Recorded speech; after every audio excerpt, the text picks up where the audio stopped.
ونؤمن به ونتوكل عليه ونعوذ بالله من شرور أنفسنا ومن سيئات أعمالنا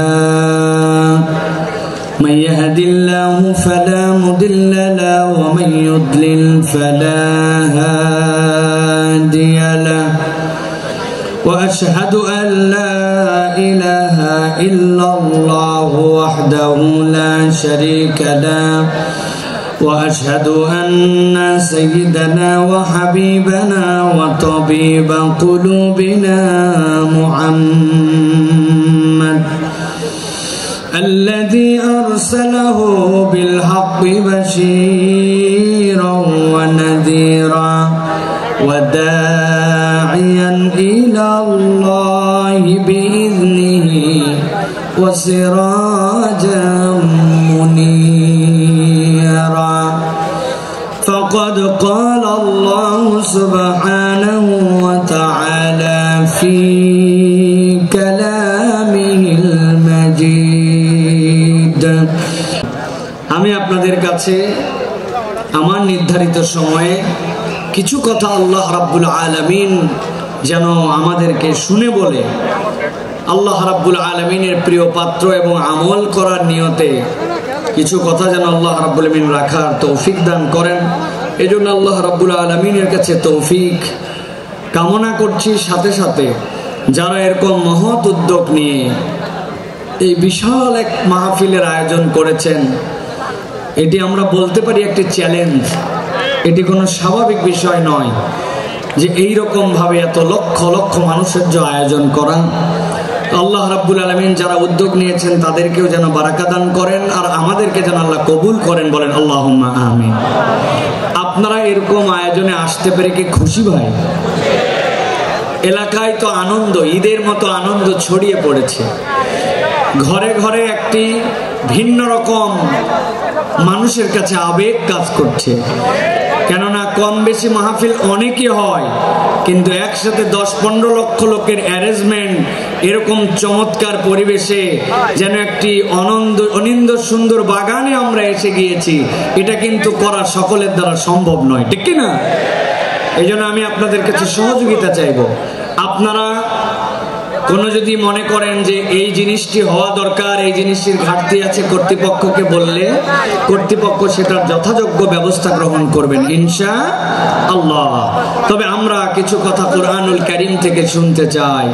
বিগত সময়গুলো আমাদের সামনে পেরিয়ে গেছে, যেই সময়গুলোতে এরকম আয়োজন করার ব্যক্তিরা ছিলেন, কিন্তু এরকম আয়োজন আমাদেরকে করতে দেওয়া হয় নাই, ঠিক কি না? আল্লাহ রাব্বুল আমিন আমাদের জন্য যে সুন্দর সুবাসিত সময়কে দান করেছেন, আমরা আল্লাহর কাছে কামনা করব যে আল্লাহ রাব্বুল আমিন এই সময়টুকুকে যেন আমাদের অব্যাহত রাখেন এবং এটাকে যেন ইসলামের পক্ষে কাজে লাগানোর মতো তৌফিক দান করেন, ঠিক কি না? প্রিয় ভাইরা, আল্লাহ রাব্বুল আমিন ঈমানদারদেরকে পছন্দ করেন। ঈমানদারদেরকে পছন্দ করেন বলেই আল্লাহ রাব্বুল আলামিন তার পক্ষ থেকে ঘোষণা দিয়ে রেখেছেন, বিপদ আপদ বালা মুসিবত তোমার জীবনে যাই আসুক না কেন, তুমি যদি একটা দিক তোমার জীবনে ঠিক করে নিতে পারো, আল্লাহ রাব্বুল আলামিন বলছেন বাকি দিক ঠিক করে দেওয়ার দায়িত্ব তোমার রব্বুল আলামিন আল্লাহ। সুবহানাল্লাহ বলেন। আল্লাহ রাব্বুল আলামিন বলছেন কুরআনুল কারীমের মধ্যে, পৃথিবীর মানুষ কিয়ামত পর্যন্ত যারা আসবে তাদেরকে আল্লাহ রাব্বুল আমিন জানায় দিচ্ছেন, দুনিয়ার মানুষ মা আসাবা মিন মুসিবাতিন ইল্লা বিইذনিল্লাহ। দুনিয়াতে তোমাদের যত বালা, যত পরীক্ষা, যত মুসিবত, যত ধরনের দুনিয়াতে তোমাদের সামনে বিপদ আপদ আসুক না কেন, আল্লাহ বলছেন কখনো বান্দা এইটা যেন ভাবে না যে এইটা আল্লাহ রাব্বুল আলামিনের জ্ঞানে বোধহয় নাই, আল্লাহ বোধহয় এই বিষয়ে বেখবর। আল্লাহ বলছেন তোমার জীবনে যত মুসিবত যাই আসুক না কেন, ইল্লা বিইذনিল্লাহ, আল্লাহর হুকুমের বাহিরে, আল্লাহর জ্ঞানের বাহিরে কোনটি নয়। তাহলে আমাদের জিজ্ঞাসা, বিপদ আমাদের আসলো মুসিবত আমাদের আসলো, নানান ধরনের কঠিন পরিবেশ পরিস্থিতি আমাদের উপর দিয়ে যায়, আল্লাহকে আমাদেরকে এইগুলা দিয়া পরীক্ষা করে করে মজা পান নাকি রব্বুল আলামিন? না না না, ঈমান এইটা নয়। আল্লাহ বলছেন মুসিবত তোমাদের যেরকমই হোক না কেন, আমি আল্লাহ তোমাদের জন্য জানাচ্ছি, ওয়া মান ইউমিন বিল্লাহ ইয়াহদি কলবাহু, কেউ যদি একবার তার রব হিসাবে আল্লাহ রাব্বুল আলামিনের প্রতি ঈমান আনতে পারে, আল্লাহর প্রতি বিশ্বাস করতে পারে, আল্লাহকে রব হিসাবে মেনে নিতে পারে, আর অন্তর থেকে এইটা রিফ্লেকশন যদি তার চলে আসে, আল্লাহ বলছেন ইয়াহদি কলবাহু, আল্লাহ ওই বান্দার জন্য হেদায়েতের ব্যবস্থা করে দেন। কোরআনুল কারীম যে বলল আপনাকে ইয়াহদি কলবাহু, তাফসীরের ভিতরে এসেছে, তাফসীরে কবীরের ভিতরে, তাফসীর ইবনে আশুরের ভিতরে মুফাসসিরে কেরাম ব্যাখ্যা করছেন, একজন ঈমানদার ব্যক্তিকে আল্লাহ যে বলেছেন ইয়াহদি কলবা, এইটা বলার উদ্দেশ্য ওই বান্দার যত বড় বিপদ হোক আর যত বড় মুসিবত হোক না কেন, সে যদি রব হিসাবে আল্লাহকে চিনে ফেলতে পারে, আল্লাহ তার অন্তরের ভিতরে এমন একটা প্রশান্তি ঢুকায় দিবেন, ওই হেদায়েতের প্রশান্তি তাকে কখনো আল্লাহর রাস্তা থেকে বিচ্যুত করবে না। পরীক্ষা যতই আসুক, ওই বান্দার অন্তরটা আল্লাহর উপরে স্টেবল থাকবে। সুবহানাল্লাহ। আল্লাহ রাব্বুল আলামিনের এই কথাটা বোঝার জন্য আমি একটা উদাহরণ দিব, ভালো করে সারা জীবন মনে রাখতে হবে। যে কয়টা উদাহরণ দেব নাম্বার দিয়ে গুনে গুনে মনে রাখতে হবে। এইটা হচ্ছে উদাহরণ নম্বর 1। কয় নম্বর? কথা বলেন, ভালো করে খেয়াল করেন। সুন্দরবনের পাশে এক লোকের বাড়ি, একটা মহল্লা আছে সুন্দরবনের পাশে। ওই মহল্লায় সুন্দরবনের পাশে কিছু মানুষ বসবাস করে। এক ব্যক্তির একটা পুকুর আছে, পুকুরটা ধরেন 2 বিঘার। এই বছর বন্যা উঠেছে, বন্যার কারণে পুকুরের ভিতরে পানি ঢুকছিল। সাধারণত পুকুরের মধ্যে যখন পানি ঢুকে বন্যায় কিছু মাছ ঢোকে, ঠিক কিনা? বেরো হয়, কিন্তু কিছু মাছও আছে। ওই লোক চিন্তা করছে এই বছর আমি পুকুরটাকে একবারে ছেঁচে পরিষ্কার করে সব মাছ ধরে ফেলবো। পুকুরটা ছেঁচবে, কিন্তু পুকুরের মধ্যে কচুরি পানা, দল পানা। যশোরের লোক কি বলেন ভাই? পানা বলেন, পানা, কচুরি পানা অনেক। ওই কচুরি পানার কারণে স্বাভাবিক মাছ ধরা যায় না। সরায় সরায় মাছগুলা ধরছে। ধরার পরে পুকুরের কোনো পানি নাই, কিন্তু ওই যে পলি পড়েছে পুকুরের মধ্যে, আর পুকুরের কাদা, ওইগুলা দিয়ে পুকুরে 1-2 হাত পর্যন্ত কাদায় কেতকেতা, আর পুকুরের মধ্যে কচুরি পানা। ওই এলাকার একটা লোকের একটা গরু আছে, গরুটা ছেড়ে দেওয়া, সারাদিন খায় দায়, সন্ধ্যাবেলা বাড়িতে ফেরত আছে। ওই গরু কচুরি পানা কিন্তু গরুর পছন্দ। গরু চিন্তা করছে এত সুন্দর কচুরি পানা এখন যেরকম মাটির সাথে লেগে গেছে, এখন তো খাওয়া যায়। পুকুরের পাড়ে যে কচুরি পানা খেতে শুরু করেছে, 1-2টা করে খায় আর কচুরি পানা খায়, মজা পায়। মজা পেতে পেতে গরুটা আস্তে করে পুকুরের মাছ বরাবর চলে গেছে। যাওয়ার পরে কাদার খেয়াল করে নাই, সামনের 2 পা ভস করে ঢুকে গেছে ভিতরে। যেই না পা ঢুকছে, এখন পিছনের পা উঠানোর জন্য তুলতে যায়। পিছনের পা উঠানোর জন্য যত তুলতে চায়, সামনের পা তত বসে যায়। আবার সামনেরটা তুলতে যায়, পিছনেরটা বসে যায়। ওই গরু গেছে ফান্দে পড়ে, গরু আটকায় গেছে, আর উঠতে পারে না। অনেকক্ষণ হামলা হামলি, চিল্লা চিল্লি করছে, কিন্তু বুঝছে চিল্লা চিল্লি করে কোনো কাম নাই। যত নড়ে তত ভিতরে ঢুকে যায়। খানিকক্ষণ পরে গরু চিন্তা করছে এত টেনশন করার কোনো কারণ নাই, আমার একটা মালিক আছে, সন্ধ্যাবেলা যদি তার বাড়িতে যেয়ে দেখে আমাকে খুঁজে না পায়, নিশ্চয় আমাকে খোঁজার জন্য আসবে। কথা ঠিক। যেই না সন্ধ্যা হয়েছে, মালিক দেখে আমার গরু ফেরত আসে নাই, সাথে সাথে খুঁজতে খুঁজতে যে পুকুরের মধ্যে দেখে আটকায় আছে, বুক পর্যন্ত কাদার মধ্যে।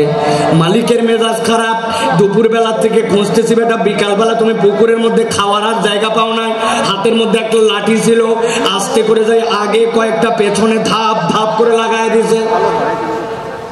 গরু তো চিৎকার করে উঠছে, কিন্তু গরু কিছু বলতেছে না, কারণ জানে এই মায়ের খাওয়ার যৌক্তিক কারণ আছে। মাঠটার খাওয়ার পর এখন মালিক দড়ি টড়ি নিয়ে এসে গলার মধ্যে লাগাইছে। লাগানোর পরে আরো কয়েকজন লোককে ডাক দিচ্ছে যে বাবা ধরো তো, টেনে টেনে একটু উঠানো লাগবে।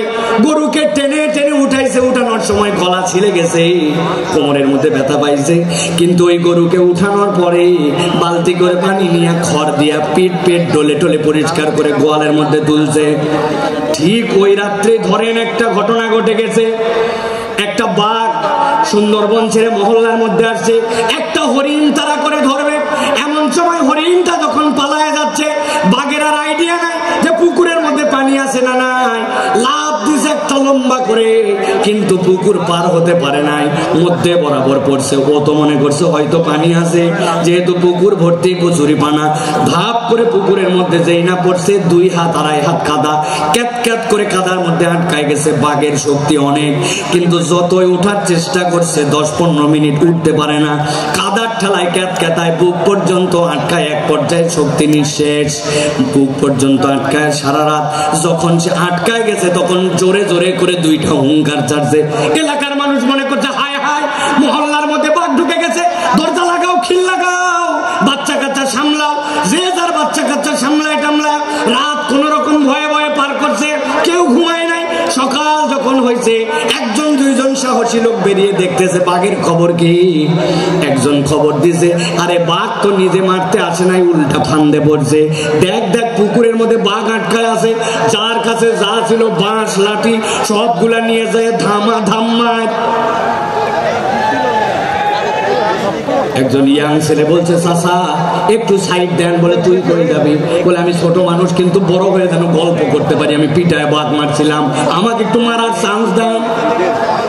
আরেক মহিলা কোলে করে বাচ্চা নিয়ে আসছে, বাচ্চা নিয়ে আসে বলছে আপনার বলে, আমার ছোট বাচ্চা, কোলের বাচ্চা, কিন্তু হাতে একটা লাঠি আছে বাবা, জীবনে একটা সুযোগ অন্তত দাও, যাতে বাঘকে একটুখানি আমি মারতে পারি। বাঘ মারে অন্তত বড় হয়ে বলতে পারবে মায়ের কোলে থেকে বাঘ মারছে। কথা ঠিক কিনা? ভালো করে বোঝেন। জিজ্ঞাসা করব, মুসলমান সারা দেশ থেকে এখানে আসছেন, আপনারা শুধু যশোরের না। জিজ্ঞাসা করে উত্তর দেন, আপনার আমার দৃষ্টিভঙ্গিতে একটা গরু বেশি শক্তিশালী না বাঘ? কথা বললেন না, শুনতে পাই নাই। গরু না বাঘ? বাঘ বেশি শক্তিশালী, কিন্তু গরুর একজন স্থানীয় মালিক থাকার কারণে, একজন তত্ত্বাবধায়ক থাকার কারণে, কাদার মধ্যে আটকানোর পরে সন্ধ্যাবেলা তুলে নিয়ে গেছে। কিছু মায়ের হয়তো খাইছে, কিন্তু বিপদ থেকে উদ্ধার পাইছে। কিন্তু বাঘের স্থানীয় মালিক না থাকার কারণে যতই শক্তি থাক, আটকাইছে তো আটকাইছে, উল্টা বাঁশ জলা খায় মরা লাগছে। ঠিক না? আমার আল্লাহ রাব্বুল আলামিন বলছেন, মা আসাবা মিন মুসিবাতিন ইল্লা বিইজনিল্লাহ ওয়া মান ইউমিন বিল্লাহ ইয়াহদি কলবাহু ওয়াল্লাহু বিকুল্লি শাইইন আলীম।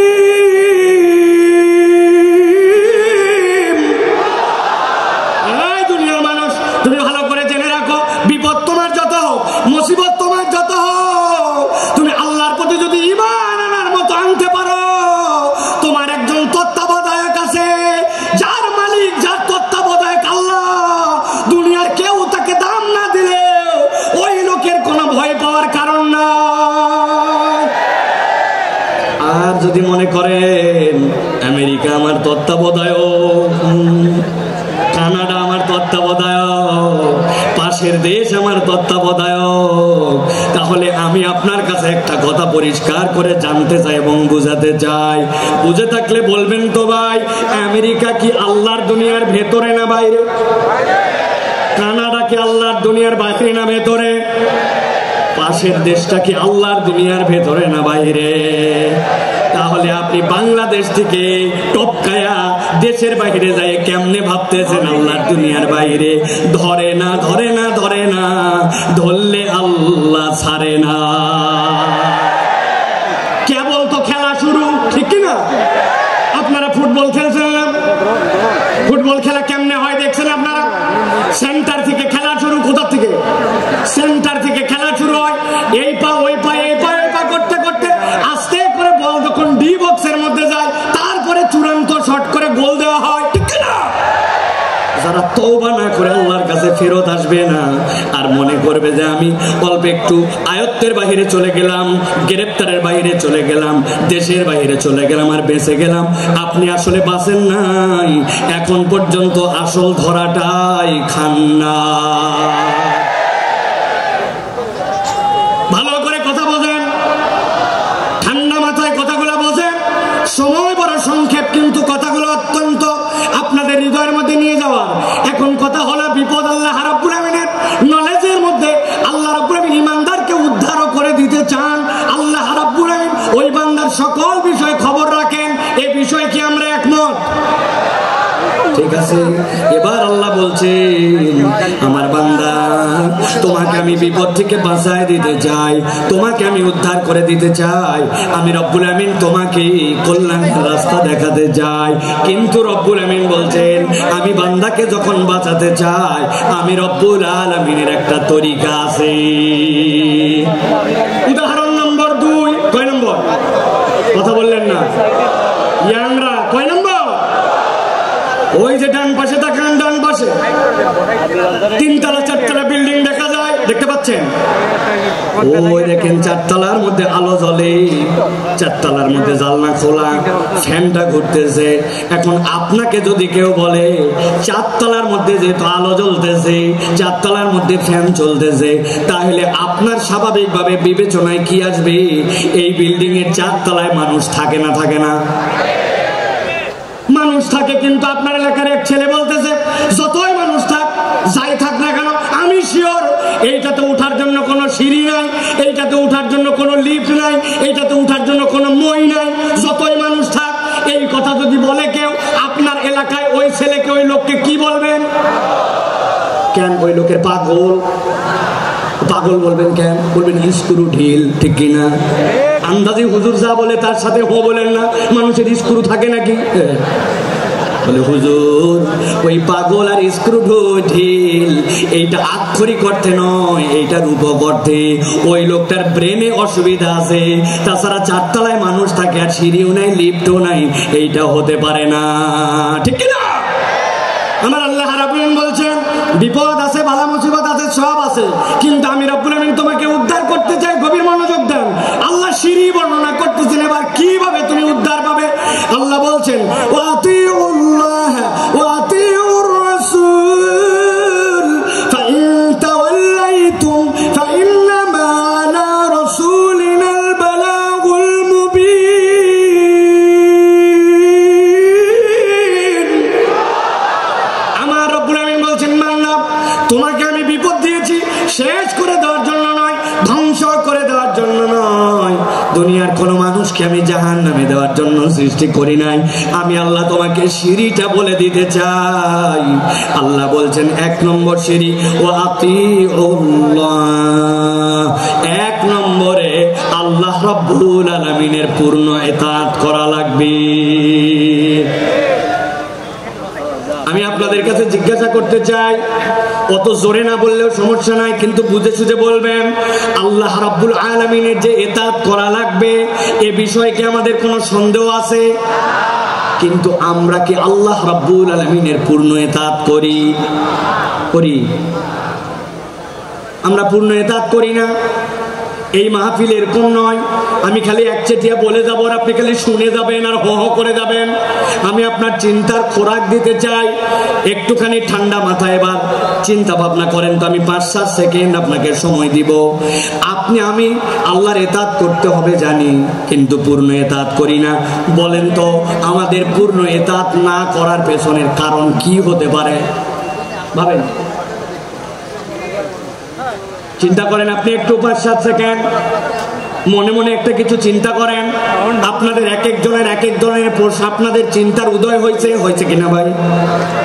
আমি আপনার কাছে একটা সামারি করি, দেখেন তো আমার চিন্তার সাথে আপনার চিন্তার সাথে সমন্বয় হয় কিনা। আল্লাহর ইতাআত করতে হবে কিন্তু পূর্ণ ইতাআত করি না। আমি আমার ক্ষুদ্র দৃষ্টিভঙ্গিতে দেখেছি এর অন্যতম কারণ হচ্ছে আমরা আল্লাহ রাব্বুল আলামিন যে আমাদের জন্য রাজ্জাক আর রব, আল্লাহর রাজ্জাক আর রুবুবিয়্যাতের মূল পরিচয় আমরা ওয়াকিফাল নয়, ঠিক কি না? আপনি বলবেন হুজুর আমি আমার রাজ্জাক রবকে চিনি। কেমনে চিনেন? আমার বাড়িতে খাবার অভাব নাই, আমার বাড়িতে বাজার হাট নিয়ে চিন্তা নাই। আল্লাহ আমাকে আলহামদুলিল্লাহ যথেষ্ট খাবার, যথেষ্ট আমার বাজার, যথেষ্ট চাল ডাল আমাকে দিয়েছে।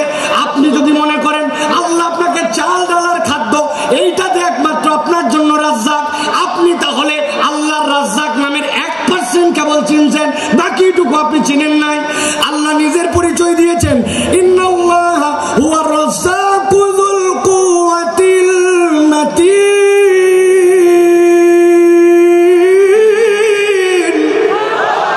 আল্লাহ বলছেন বান্দা জেনে রাখো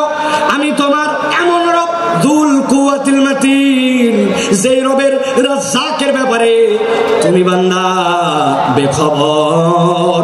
আমি আপনার কাছে একটু বুঝাতে চাই যে রাজ্জাকের আল্লাহর এই রাজ্জাকের বোধ আমার মধ্যে আসলে আমি কিভাবে আল্লাহকে মেনে নিতাম। একটু ঠান্ডা মাথায় আপনাদের কাছে জিজ্ঞাসা করব, আপনারা বুঝে সুঝে উত্তর দিবেন। আপনাদের বাড়িতে বাথরুমে আপনারা স্যান্ডেল ব্যবহার করেন? কথা বলেন। বাথরুমের টয়লেটে স্যান্ডেল ব্যবহার করেন? আমরা তো অন্তত বাঙালিরা আলহামদুলিল্লাহ দিকে আগায়া, পার্শ্ববর্তী দেশের কথা বাদ দিলাম, ওরা এখন পর্যন্ত তো খালি টয়লেটে বাথরুম করুন বাথরুম করুন এই বিজ্ঞাপনই শেষ করতে পারে নাই। ওরা এখনো তো সভ্যই হতে পারে নাই। কিসের আন্দাজি খাবার দালালি করো? তোমরা এখনো জায়গা মতো বাথরুম করতে শিখো নাই। মুখ ঢাকায় বসে থাকে, পিছনে সবাই দেখে, মনে করে আমি দেখতেছি না মানে কেউ দেখতেছে না। ভালো করে বোঝেন, আপনার আমার টয়লেটের মধ্যে বাথরুমের মধ্যে স্যান্ডেল আছে না? বলবেন হুজুর বাথরুমের টয়লেটের স্যান্ডেলের সাথে আবার রাজ্জাক কেমনে বুঝলেন? ভালো করে খেয়াল করেন। আপনাকে বলছে আপনার স্ত্রী, আপনার মা, বাবারে তোর আব্বা বাথরুমে গেছিল, পা পিছলায় গেছে। কেন পা পিছলালো মা? জুতার তলাটা ক্ষয়ে গেছে রে বাপ, নতুন একটা স্পঞ্জ স্যান্ডেল নিয়ে আসিস তো, কেননা জুতা দেখতেছি নিচে পিছলা হয়ে গেছে। আপনার আমার এরকম হয় কিনা? আপনার আমার জুতার তলা পিছলা হয়। কতটুকু আপনি বাথরুমে স্যান্ডেল ব্যবহার করেন একবার খেয়াল করে দেখেন। ঢুকলেন একটু, পড়লেন একটু, বেরোলেন, কিন্তু ওই জুতার তলা খোয়া যায় 6 মাস টিকে না। কিন্তু আপনি আমি দুনিয়ার বুকে এত চলাফেরা করলাম, কত ফুটবল খেললাম, কত ধান লাগালাম, কত মাটির মধ্যে দিয়ে হাঁটা চলা করলাম, বয়স বাড়তে বাড়তে 20, 30, 40, 50 বছর হয়ে গেল। আপনি একবার ভাবলেন না আপনার পায়ের তলার জুতার তলা ক্ষয়ে যায়, কিন্তু আপনার পাও তো ক্ষয়ে যেতে পারত। বান্দার পায়ের তলা যদি খোয়াইতো তাহলে যশোর অঞ্চলে যেগুলার বয়স 60-70 বছর, রাস্তায় খালি কাল্লা গুলা ঘোরাফেরা করার কথা। কিন্তু রব্বুল আলামিন আপনাকে রিজিক দিলেন, এইটা আপনার রিজিক যে আপনার পায়ের তলা খোয়াই না। 19 বছর হলে চুল রাখছি মাথায়, সুন্নত, কিন্তু এই চুল বড় হওয়ার পরে কাটছি কত শতবার, হিসাব নাই। কিন্তু আপনি কল্পনা করছেন মাথার চুল কত কাটলেন, কিন্তু ভুরুর চুল কতবার কাটা লাগছে? না, আপনার ভুরুর চুল কাটা লাগে নাই, মাথার চুল কাটা লাগছে। যেখানে যা করা লাগবে রব্বুল আলামিন এইগুলোর সমন্বয় করে আপনার জন্য দিলেন। আঙ্গুল, এই নখগুলো আপনি কত কাটলেন? বুধবার, বৃহস্পতিবার, শুক্রবারে আসার আগে, আপনি জুমাবারে আসার আগে নেলগুলা কেটে ফেলেন। নখগুলা বাড়লো, কিন্তু ওই 2 বছর বয়সে আপনার দাঁত উঠে গেছে। অনেক বাচ্চা কাচ্চার 13-14 মাসেও দাঁত উঠে যায়। ওই দাঁত ওঠার পরে এই যে আমার দাঁত এই পর্যন্ত এসে দাঁড়ায় গেল। 70 বছর দাঁত আর বাড়লো না, কিন্তু নখ বেড়ে গেল। কে আপনার এইটা নিয়ন্ত্রণ করে? আল্লাহ বলছেন তুমি চিনতে পারো নাই, তোমার রব যিনি রাজ্জাক তিনি এইগুলা তোমার জন্য নিয়ন্ত্রণ করে। ভালো করে বলছেন, আল্লাহ বলছেন আতিউল্লাহ, আল্লাহকে ইতাআত করো। আর আপনি আল্লাহ রাব্বুল আলামিনের কোন নিয়ামত খুঁজে পান না। আপনি কখনো কল্পনা করেন নাই যে দুনিয়ার মানুষ যা কিছু করে অবচেতন মনে বেশি করে? বুঝাতে পারি নাই? মানুষ চেতন মনে নয়, অবচেতন মনে বেশি কাজ করে। বলবেন হুজুর কেমনে? ভালো করে খেয়াল করেন। এই যে সকিনা মেডিকেল, আবদিন মেডিকেল কলেজ হাসপাতাল, বুকের মধ্যে ব্যথা, আপনার ডাক্তারের কাছে আসছেন, ডাক্তার বলছে আপনার বুকের সমস্যা, হার্টে, তবে এটা বাঁচার উপায় আছে। কি উপায় ডাক্তার সাহেব? বলেন আমি আরো বাঁচতে চাই। পরামর্শ দিছে, কোনো টেনশন নাই, তবে একটা সাবধানতা অবলম্বন করতে হবে। 1 মিনিটে আপনাকে শ্বাস নিতে হবে 20 বার। যদি 21 বার নেন ঝামেলা আছে, আর যদি 19 বার নেন ঝামেলা আছে। এখন আপনি বাড়িতে আসছেন প্রেসক্রিপশন নিয়ে, এরপরে আপনি এখন হাতে সবসময় শুধু ঘড়ি, কারণ আপনাকে 1 মিনিটে কয়বার শ্বাস নিতে বলছে? 20 বার। 21 বার নিলে ঝামেলা, 19 বার নিলেও ঝামেলা। ওই লোক এখন নিঃশ্বাস নেয় 1, 2, 3, 4, 5, 6, 8, 9, 10, সারাদিন খালি গুনে আর নিঃশ্বাস নেয়। 1-1.5 ঘন্টার বেশি গুনার হিসাব মিলাতে পারবেন না। আপনি যদি গুনে গুনে নিঃশ্বাস নেওয়া লাগতো, দুনিয়ার বুকে 2 ঘন্টাও টিকে থাকা সম্ভব নয়। এইগুলো অবচেতন ভাবে রব্বুল আলামিন সব নিয়ন্ত্রণ করেন। যিনি নিয়ন্ত্রণ করেন তিনি রব, তিনি আপনাকে আমাকে রিজিক দিয়ে রাখছেন। ঠিক না?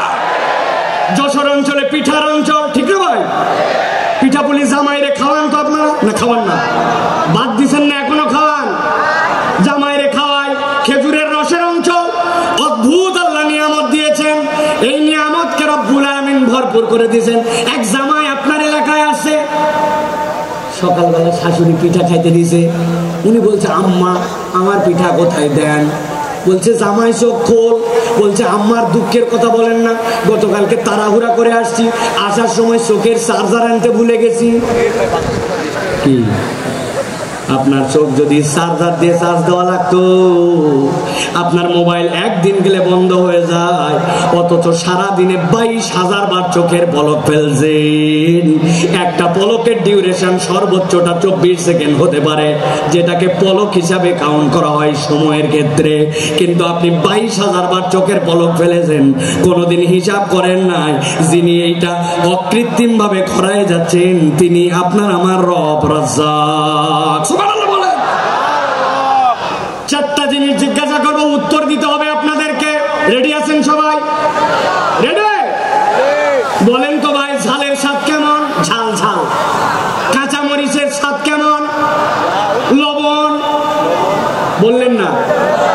রসগোল্লা, করল্লা। এখানে ডাক্তার সাহেব মহিউদ্দিন ভাই আছে না?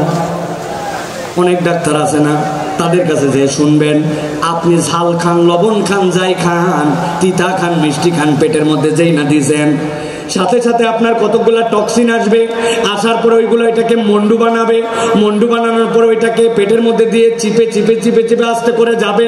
ওই রসগুলা যেই না বের হবে, ওইগুলা গ্লুকোজ হবে, ওইগুলা সব চিনিতে রূপান্তর হয়ে যাবে। যেই না আপনার পেটের মধ্যে চিনি হয়ে গেল, এরপরে আপনার চোখের জন্য যেইটা লাগবে, আপনার হার্টের জন্য যেইটা লাগবে, কিডনির জন্য যেইটা লাগবে, আপনার অঙ্গ প্রত্যঙ্গের জন্য যেখানে যেইটা লাগবে, সেটা অটোমেটিক সার্কুলেট হয়। আপনি বলতেছেন এইটা আবার এমন কি? আমি অনেক সময় মজা করে বলি, এখানে আমার অনেক বাইকার বন্ধু আছে যারা মোটরসাইকেল চালায়, আছে কিনা?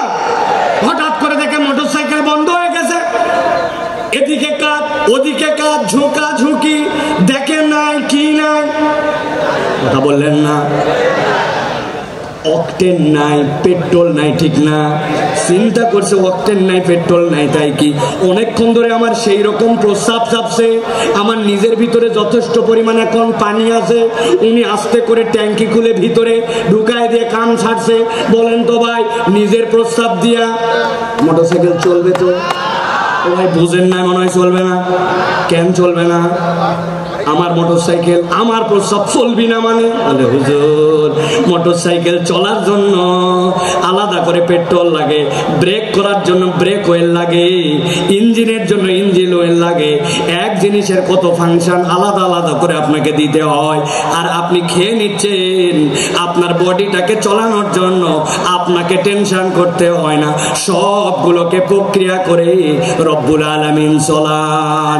আল্লাহ বলছেন, বান্দা যদি একবার বুঝতো যার নির্দেশে আর যার পথ নির্দেশে তার শরীরটা চলে, তাইলে এই কৃতজ্ঞতা যদি তার মধ্যে ঢুকে যেত, ওই বান্দা কখনো আল্লাহর ইতাআতকে ছাড়তে পারে না, ঠিক না? আমার আল্লাহ রাব্বুল আলামিনের জন্য বলছে, ওয়াতিউল্লাহ ওয়া আতিউর রাসূল ফাইন তাওয়াল্লাইতুম ফাইন্নামা আলা রাসূলিনাল বালাগুল মুবিন।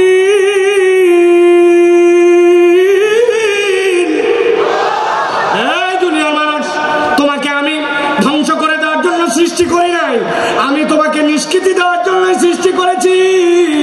তবে আমি তোমার জন্য সিঁড়ি বলে দিচ্ছি। 1 নম্বর সিঁড়ি হচ্ছে আতিউল্লাহ, আল্লাহর ইতাআত তোমার জীবনে লাগবে। আর আল্লাহর অনুসরণ করার পরে আল্লাহর অনুসরণটা আমার নবীর তরিকায় হওয়া লাগবে। তোমার জীবনে যদি আল্লাহর নবী ঢুকে যায় আর আল্লাহর ইতাআত পূর্ণাঙ্গ হয়ে যায়, আল্লাহ বলছেন ইয়াহদি কলবাহু, ওই বান্দার যত বড় মুসিবতই হোক না কেন, তার জন্য হিদায়াতের পথ দেখানো রব্বুল আলামিনের কাজ। সুবহানাল্লাহ। আল্লাহ সাথে সাথে এটাও বলছে, তোমাদের মধ্যে কতগুলা গাদ্দার আছে, পণ্ডিত আছে, শুনলাম না আল্লাহর কথা, না শুনলে কি হবে? আছে আছে না? আল্লাহ বলছেন কিছুই হবে না। ফাইন তাওয়াল্লাইতুম ফাইন্নামা আলা রাসূলিনাল বালাগুল মুবিন। আমি আল্লাহ জানায় রাখলাম, তুমি যদি মুখ ফিরায় নাও, নবী আর নবীওয়ালা কাজ যারা করে তাদের দায়িত্ব হচ্ছে বার্তাটা পৌঁছায় দেওয়া। দারোগাগিরি করার জন্য নবী আর নবীর ওয়ারিসদেরকে দায়িত্ব দেওয়া হয় নাই। আমাদের দায়িত্ব পৌঁছায় দেওয়া। শুনলে তোমার ভালো, না শুনলে তোমার বিপদ, ঠিক না? আমরা বহুবার বলেছি, জুলুম করেন না, মানুষের প্রতি অত্যাচার করেন না, মিথ্যা মামলা দিয়ে মানুষকে ফাঁসায়েন না, অযথা মামলা দিয়েন না, মানুষকে গুম খুন নির্যাতন আইনা ঘর করেন না। আমরা কোরআন হাদিস দিয়ে শতবার বুঝাইছি, তারা বলছে আমাদেরকে ধরে কে? আল্লাহ বলছেন ইন্না বাতশা রাব্বিকা লাশাদীদ। ধরে না কিন্তু আল্লাহ ধরলে ছাড়ে না। সাবধান করা আমাদের দায়িত্ব। যদি না মানি, আল্লাহ বান্দার সাথে কি করবেন এটা আল্লাহর ফয়সালা, ঠিক না? চোখের সামনে সব প্রমাণ, আপনি তারপরে প্রমাণ খুঁজে পান না। যাদেরকে আপনি অপমান করে, অপদস্থ করে দেশ থেকে বের হতে বাধ্য করেছিলেন, যাদেরকে মিথ্যা মামলা দিয়ে অন্যায় করে জাতির সামনে লাম্পট্য চরিত্রের অপবাদ দিয়ে ভিতরে ঢুকিয়েছিলেন, আল্লাহ তাদেরকে এমন সম্মানিত করেছেন, তারা আজকে মঞ্চে বক্তব্য দেয়। তাদের কথা শোনার জন্য লক্ষ মানুষ আসে। আর যারা বাধা দিয়েছিল, অন্যায় করেছিল, তাদেরকে খুঁজে পাওয়া যায় না, ঠিক না?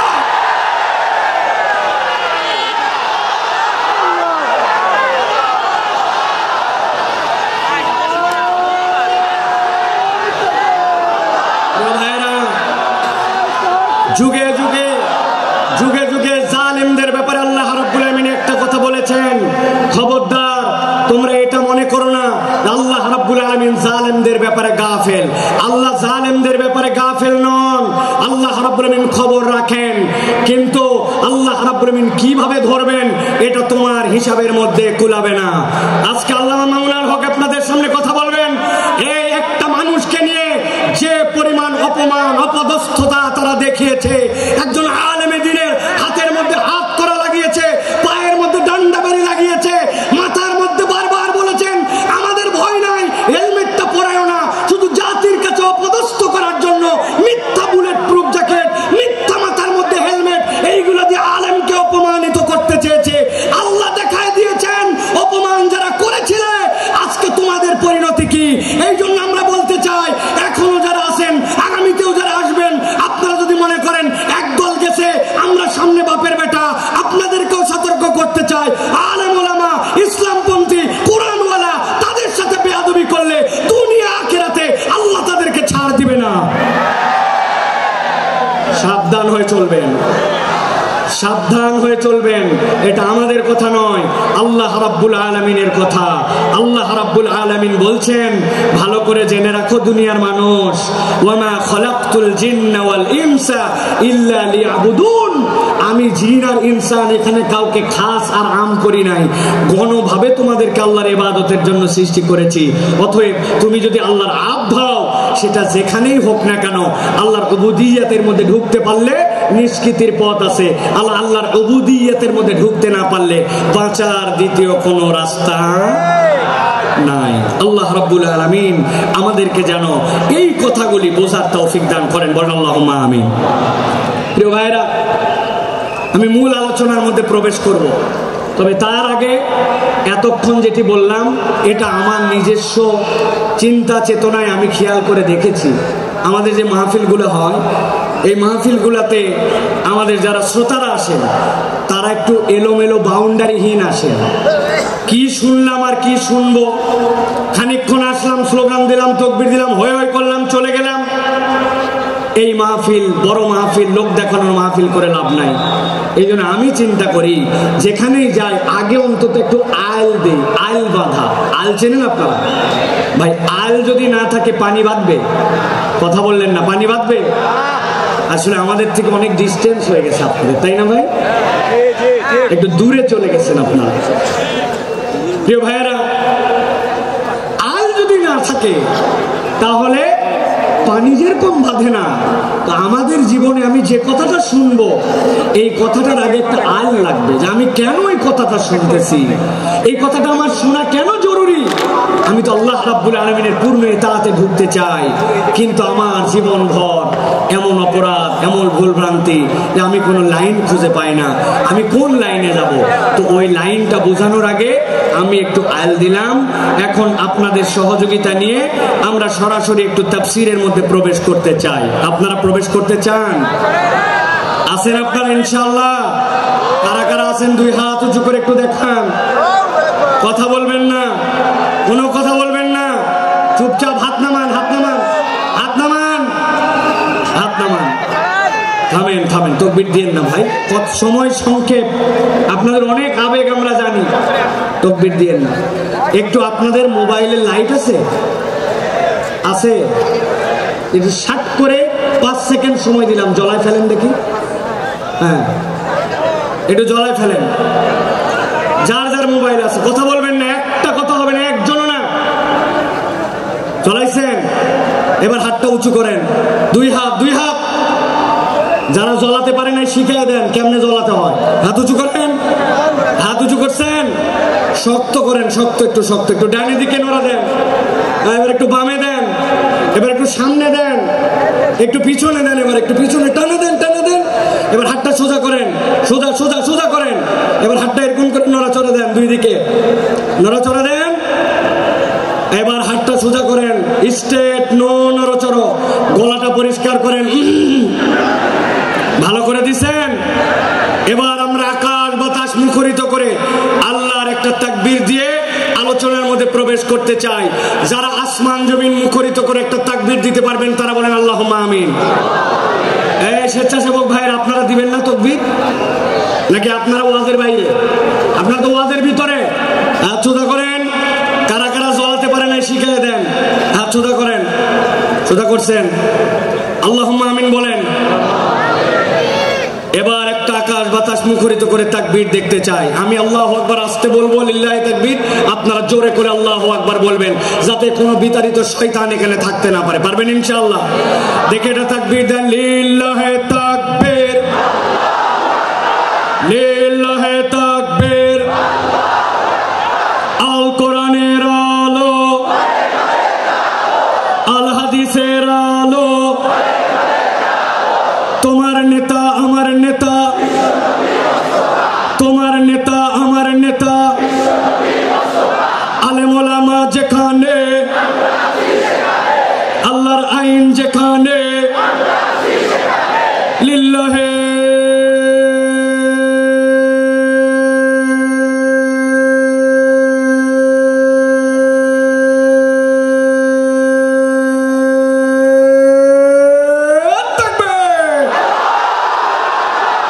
আলহামদুলিল্লাহ। হাত নামান, চুপ করে বসে যান, একটার কোনো কথা হবে না। এখন আমরা বিতাড়িত শয়তান থেকে আশ্রয় প্রার্থনা করে সরাসরি কোরআনুল কারীমের মধ্যে প্রবেশ করব। দাঁড়ায় বসে মহিলা প্যান্ডেলে, ছেলেদের প্যান্ডেলে, স্টেজে, এলইডি মনিটরের সামনে, ভিতরে বাহিরে, দেশে বিদেশে, কাছে দূরে, বাংলাদেশে লাইভে, নন লাইভে, যে যেখান থেকে দেখতেছেন সকলে একসাথে সমস্বরে আমার সাথে পড়েন, আউযু বিল্লাহি মিনাশ শাইতানির রাজীম, বিসমিল্লাহির রাহমানির রাহিম। ইন্নাল মুত্তাকিনা ফি জান্নাতিন ওয়া উয়ুন, উদখুলুহা বিসালামিন আমিনিন। আমার আল্লাহ রাব্বুল আলামিন কিয়ামত পর্যন্ত আগত মানুষের কাছে বার্তা পৌঁছায় দিচ্ছেন। আল্লাহ রাব্বুল আলামিন বলছেন, ইন্নাল মুত্তাকিনা ফি জান্নাতিন ওয়া উয়ুন, নিশ্চয় আমি রব তোমাদেরকে জানায় রাখলাম, যারা মুত্তাকি হবে, আল্লাহর কাছে যারা মুত্তাকি হিসেবে একবার বিবেচিত হয়ে যাবে, আমি রব তাদেরকে বলছি ফি জান্নাতিন ওয়া উয়ুন, তারা উদ্যান এবং নহরমালা, ঝর্ণামালার মধ্যে তারা থাকবে। জিজ্ঞাসা হচ্ছে আল্লাহ রাব্বুল আলামিন এখানে মুত্তাকি দ্বারা কি বুঝান? মুত্তাকির অনেক সংজ্ঞা আছে, আমি কেবলমাত্র ছোট্ট 2 জীবনের জন্য মাথার মধ্যে ঢুকায় দিতে চাই। মুত্তাকি মানে কনসেপ্টের মধ্যে পরিষ্কার রাখবেন, মুত্তাকি হচ্ছে সে আল্লাহ আমাকে যা যা নিষেধ করেছেন, আল্লাহর নিষেধাজ্ঞা থেকে যখন আমি বেঁচে থাকি, আল্লাহ যা আমাকে করতে মানা করেছেন সেইটার ধারে কাছে যখন আমি যাই না, সেই পথ যখন মারাই না, বান্দা যখন এই কাজ করতে শুরু করে আল্লাহর কাছে সে তখন মুত্তাকি হিসাবে বিবেচিত হয়। সুবহানাল্লাহ বলে। হযরত ওমর ফারুক রাদিয়াল্লাহু তাআলা তার কাছে এসে জিজ্ঞাসা করছে খলিফাতুল মুসলিমিন, তাকওয়ার পথটা কি, মুত্তাকি কাকে বলে? ছোট্ট কথায় হযরত ওমর ফারুক বলেছেন, তুমি কি কখনো এমন গিরিপথ দিয়ে চলেছো পাহাড়ের মাঝ দিয়ে এক পাহাড় তার এক পাহাড় যাওয়া লাগবে, আবার ওই পথটার মধ্যে অনেক কাঁটার গাছ আছে, চলেছি ওই রাস্তায় তুমি কেমনে চলেছো আমাকে একটু দেখাও। সাহাবী ডেমনস্ট্রেশন করে দেখাচ্ছেন খলিফাতুল মুসলিমিন আমিরুল মুমিনিন। যখন দেখেছি পাহাড়টা নিচু, আমার মাথা বেঁধে যাবে, মাথাটা নিচু দিয়েছি, আবার যখন দেখছি উঠা লাগবে উঠছি, ডান দিকে ফিরা লাগবে ডানে ফিরছি, বাম দিকে কাত হওয়া লাগবে ফিরছি, আর আমার গায়ের মধ্যে যে কাপড়টা ছিল ওইটা যেন কোনো কাঁটার গাছের মধ্যে আটকায় না যায়, ওই জন্য কাঁটার গাছের মধ্যে আটকানোর থেকে বাঁচার জন্য কাপড়গুলা জড়ো করে করে আমি চলাফেরা করছি।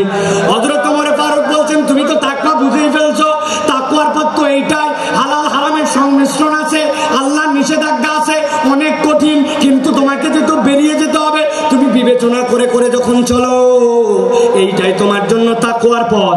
আল্লাহ বলছেন ওই তাকওয়ার পথে চলে যারা মুত্তাকি হবে, ইন্নাল মুত্তাকিনা ফি জান্নাতি ওয়া উয়ুন, আমি রব্বুল আমিন তাদের জন্য জান্নাত আর তাদের জন্য ঝর্ণা রেখেছি।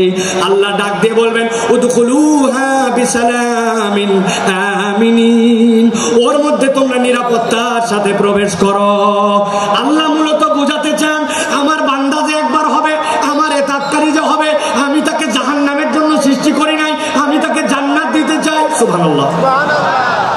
কিন্তু বান্দা মনে মনে চিন্তা করছে আমার তো গুনাহ খাতার কোনো শেষ নাই, আমি কেমনে বাঁচবো, আমি কেমনে এই পথকে গ্রহণ করব।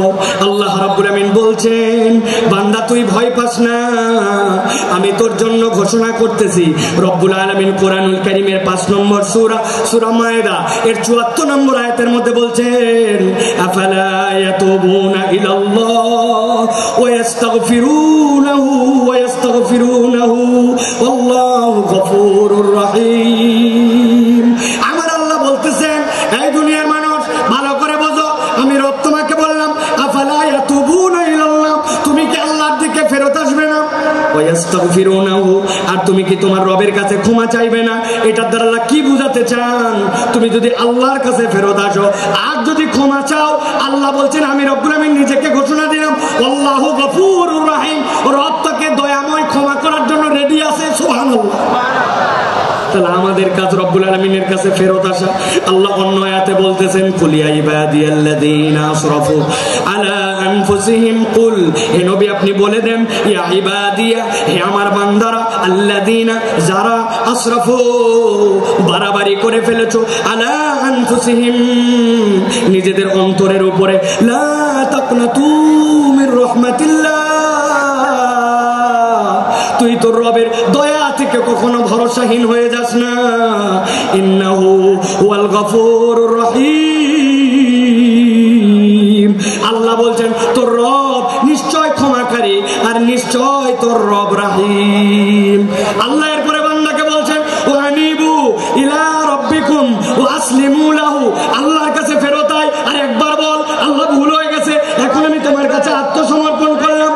কোন পর্যন্ত ডিউরেশন, মিন ক্বাবলি আন ইয়াতিয়াকুমুল আযাব, আযাবের দিবস তথা কিয়ামত হওয়ার আগ পর্যন্ত একবার যদি বান্দা আল্লাহর কাছে ফেরত আসে, আল্লাহ বলছেন সুম্মা লা তুনসারুন, আর একবার যদি তোর মৃত্যু চলে আসে আর কেউ সাহায্য করতে পারবে না।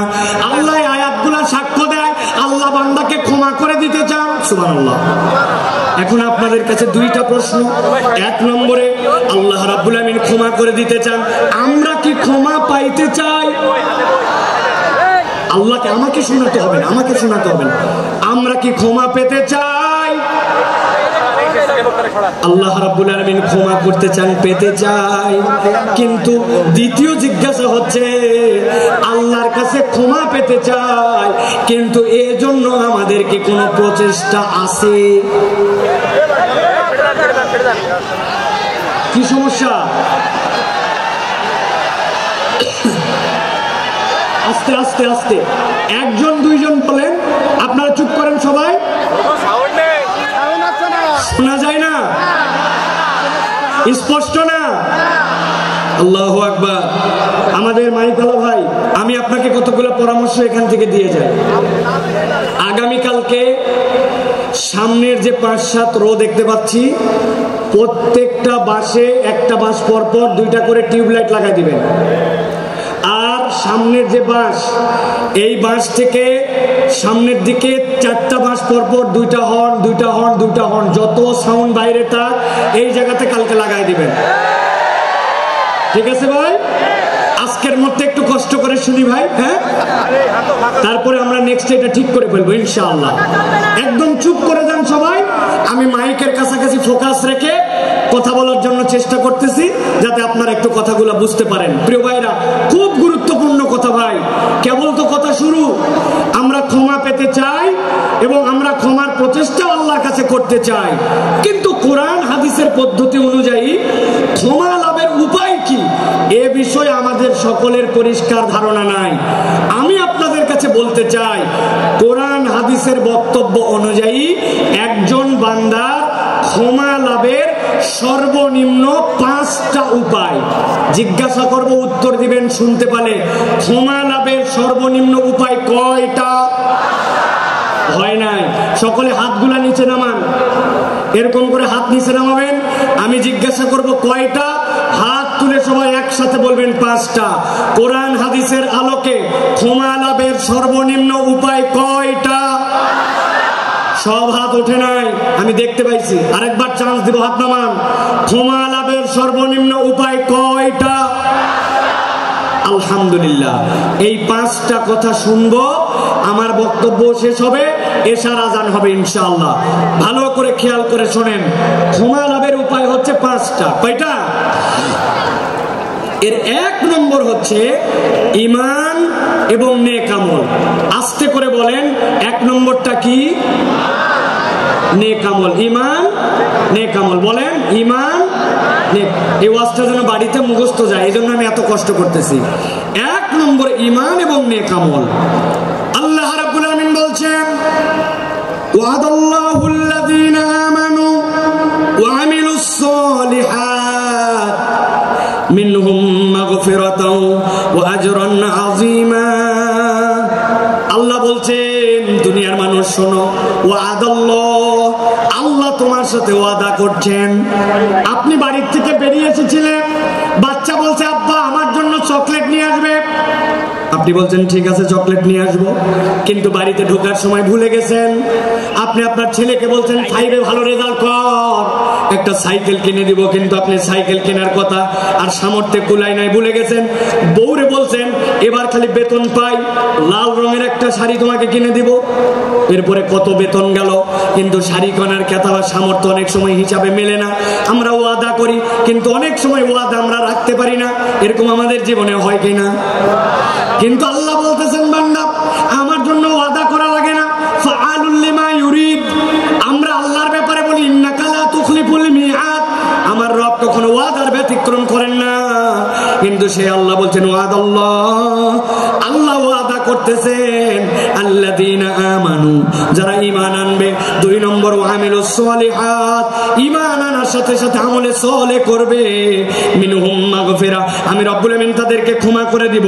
ওয়া আজরান আযীমা, আর আমি রব তাদের জন্য।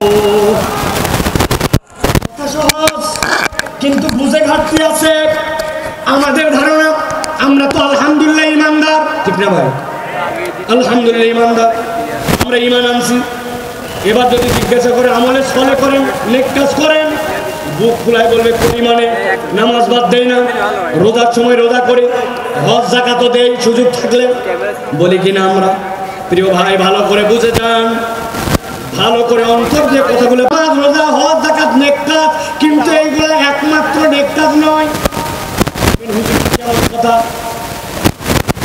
ছেলে স্কুলে ভর্তি হয়েছে, ওই স্কুলের ইউনিফর্ম আছে, ড্রেস, ওই স্কুলে 70% উপস্থিতি লাগে, ওই স্কুলে প্রথম সময় পরীক্ষা দেওয়া লাগে, দ্বিতীয় সময় দেওয়া লাগে, ফাইনাল লাগে, পাস মার্কের জন্য 33 লাগে। এইটা যদি না হয় তাহলে ছেলেকে ওই স্কুলের মধ্যে রাখবে না। এটা যদি স্কুলের নিয়ম হয়, তাহলে আপনি যদি ইসলামকে একটা স্কুল মনে করেন, ইনস্টিটিউট মনে করেন, নবীজি বলছেন বুনিয়াল ইসলাম আলা খামসিন, ইসলামের একটা বেসিক আছে, যেই 5টা কাজের না থাকলে ইসলামের আর ভিত্তি থাকে না। তার মধ্যে আল্লাহর প্রতি শাহাদাত, এরপরে সালাত, এরপরে আপনার জন্য যাকাত, এরপরে সওম, এরপরে আপনার জন্য আল্লাহর জন্য হজ। এই যে কাজগুলি, এইগুলা ইসলামের বেসিক। এখন আপনি এইগুলা কাজ করতেছেন না। এখন কোনো বান্দা যদি বলে এইগুলাই করি মানে আমি ভালো কাজই করি, এর বাইরে আর ভালো কাজ নাই, আপনার বুঝের মধ্যে ভুল আছে। এইটা ভালো কাজ, তবে এটা 33 মার্কের কাজ। এইটা না করলে আপনি মুসলমানই থাকেন না, ঠিক না? অনেক লোক নামাজ পড়া ইমান ঠিক আছে, আল্লাহ কিতাব ঠিক মতো মানে না, কিন্তু ইমান ঠিক আছে, আছে না?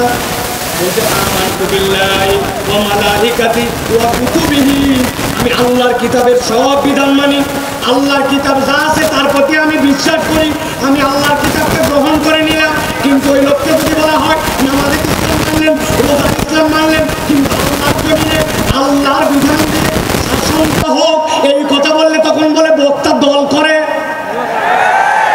আছে না? এইরকম মুনাফিক মার্কা অনেক মুসলমান আছে। তার মানে বোঝা যায় আপনি আপনার ঈমান এখনো বোঝেন নাই। আমি আপনার কাছে জিজ্ঞাসা করব, বুঝে থাকলে বলেন তো, কোরআনুল কারীম নিছে, কোরআনুল কারীমে সে বলছে 15 পারা পর্যন্ত আমার মোটামুটি ক্লিয়ার, বাকি 15 পারা এখনো পড়া হয় নাই, তবে 15 পারার ব্যাপারে আমার কোনো মন্তব্য নেই, বাকিগুলো আমি দেখে শুনে সিদ্ধান্ত নিব। তাহলে সে 50% মুসলমান। আরেকজন বলছে পুরা কোরআন ক্লিয়ার, খালি সূরা নাসের ব্যাপারে আমার কিছু মন্তব্য আছে, সূরা নাসটা আমি ভালো করে জেনে তারপরে আমি কোরআনুল কারীমের বাকি মানব। তাহলে 99% মুসলমান। কোরআনের একটা অক্ষর যদি আপনি অস্বীকার করেন, আপনি 0% মুসলমান, ঠিক না?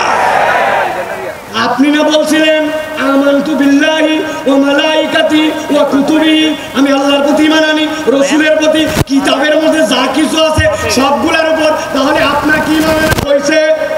কথা বললেন হইছে? বাঁচার উপায় কি? আমি একটা বাঁচার উপায় বের করছি, যদি আপনারা জানতে চান তাহলে বলে দিব, বলবো, তবে শর্ত আছে। ফিরি ফিরি বলা যাবে না, যাওয়ার আগে আমার সাথে দেখা করে 50 টাকা করে হাদিয়া দেওয়া লাগবে। রাজি আপনারা?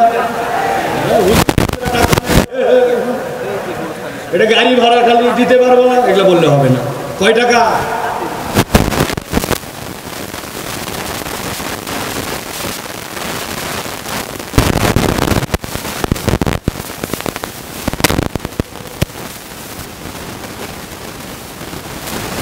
ও কিছু কিছু কুতুবি,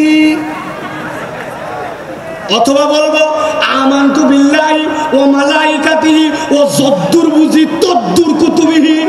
এইটা ফেরেশতা যায় কবরে ঘরছে, ধরার পরে বলছে আমি আগেই বলে আসছি, আমি 8 দিনের মাহফিলে বলছিলাম যদ্দুর বুঝি তদ্দুর কুতুবিহি, আন্দাজে আমার ধরলে হবে না, বাটাম কি একটাও মাটিতে পড়বে? এই জন্য ভালো করে বোঝেন, ইসলামের বেসিক আপনাকে মেনে নিতে হবে, ওইটা আপনার জন্য ঈমান। তাহলে আমলে সলে কি? আল্লাহ তো ক্ষমা করতে চান, আল্লাহ রাব্বুল আলামিন আমলে সলে নবীকে দিয়ে শিখিয়ে দিয়েছেন। আপনি আপনার জীবনে কিছু কিছু নেক কাজ করতে শুরু করেন। নবীজি বলছেন লিল মুমিনি আলাল মুমিনি সিত্তু খিসাল, একজন মুমিনের জন্য আরেকজন মুমিনের নিম্নতম 6টা দায়িত্ব আছে, আপনি এগুলা পালন করেন। আপনি মসজিদে ঢুকছেন, 5 মিনিট হাতে সময় আছে, অযথায় বসবো না, 2টা রাকাত তাহিয়াতুল মসজিদ পড়ি, 2টা রাকাত দুখুলুল মসজিদ পড়ি, তারপরে বসবো। 2 রাকাত সময়, 2 মিনিট সময় আছে, সুবহানাল্লাহি বিহামদিহি সুবহানাল্লাহিল আযীম পড়ি, ধান লাগাচ্ছি, আস্তাগফিরুল্লাহ আস্তাগফিরুল্লাহ আস্তাগফিরুল্লাহ। সারাদিনে নিয়ত করছি 100 বার অন্তত দরুদ শরীফ পড়ে ফেলবো। আপনি আপনার আমলগুলা যখন এরকম করে বাড়াতে শুরু করবেন, দেখা হলে সবার আগে সালাম দিব, মানুষকে মসজিদে নেওয়ার জন্য চেষ্টা করব। অনেক মুরব্বী আছে, এই কথা আমি বহু জায়গায় বলছি, আপনার কারণে মসজিদে বাচ্চা কাচ্চা মুসল্লি আসে না।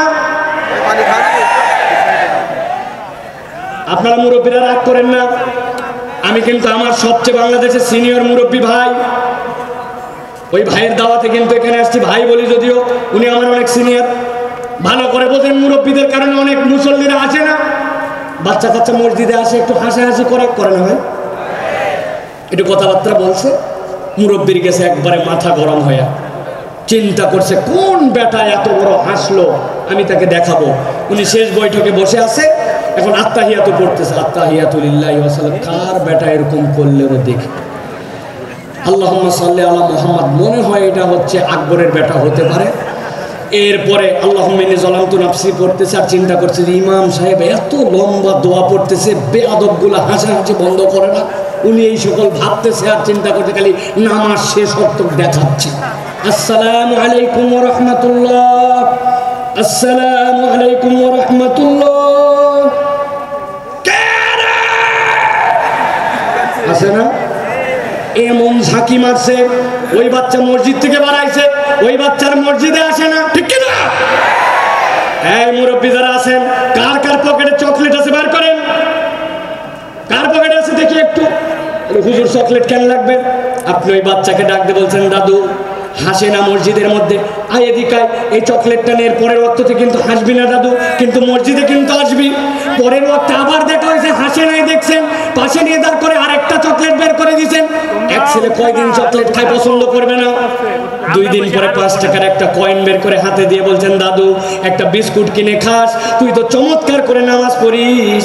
আপনি ওই বাচ্চাটাকে নামাজে উৎসাহ দিয়েছেন, হঠাৎ করে একদিন আপনার মৃত্যুর ডাক এসে গেছে, কবরে চলে গেছেন। কিন্তু যেই বাচ্চাকে চকলেট দিয়ে আদর করে মসজিদ থেকে বের করেন না, মসজিদ মুখী করছেন, 5 টাকার কয়েন দিয়া ওই ব্যক্তিকে আদর যত্ন করে মসজিদের মুসল্লি বানায় দিয়ে গেছেন আপনি কবরে। কিন্তু আপনার 20-25 টাকার ইনভেস্টমেন্ট, ওই বাচ্চা যতবার সিজদা দেয় আপনার আমল নামায় সওয়াব উঠে যায়। এর নাম আমলে চলে। আপনাকে টেকনিক করে আল্লাহর দিকে আগাতে হবে।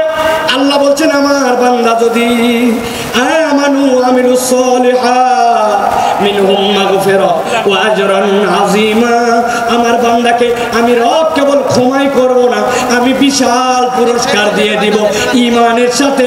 এই জন্য আমলে সলে লাগবে। সাথে সাথে হাদিসের গবেষণায় বোঝা যায়, কোন ব্যক্তি যদি আল্লাহ রাব্বুল আলামিনের কাছে গুনাহ মাফের উদ্দেশ্যে একবার ইস্তেগফার করে, রব্বুল আলামিন তাকে আরো 3টা নিয়ামত দেন। 1 নম্বরে রব্বুল আলামিন ওই বান্দার কঠিন অবস্থা থেকে উদ্ধার করে দেন। 2 নম্বরে তার দুশ্চিন্তা দূর করে দেন। 3 নম্বরে তার রিজিকের পেরেশানি আল্লাহ তুলে দেন। সুবহানাল্লাহ। তাহলে ক্ষমা লাভের উপায় কয়টা? ভুলে গেছেন কয়টা? 5টা। 1 নম্বর গেল, এবার চলেন 2 নম্বর। 2 নম্বর হচ্ছে আল্লাহর কাছে ক্ষমা চাওয়া।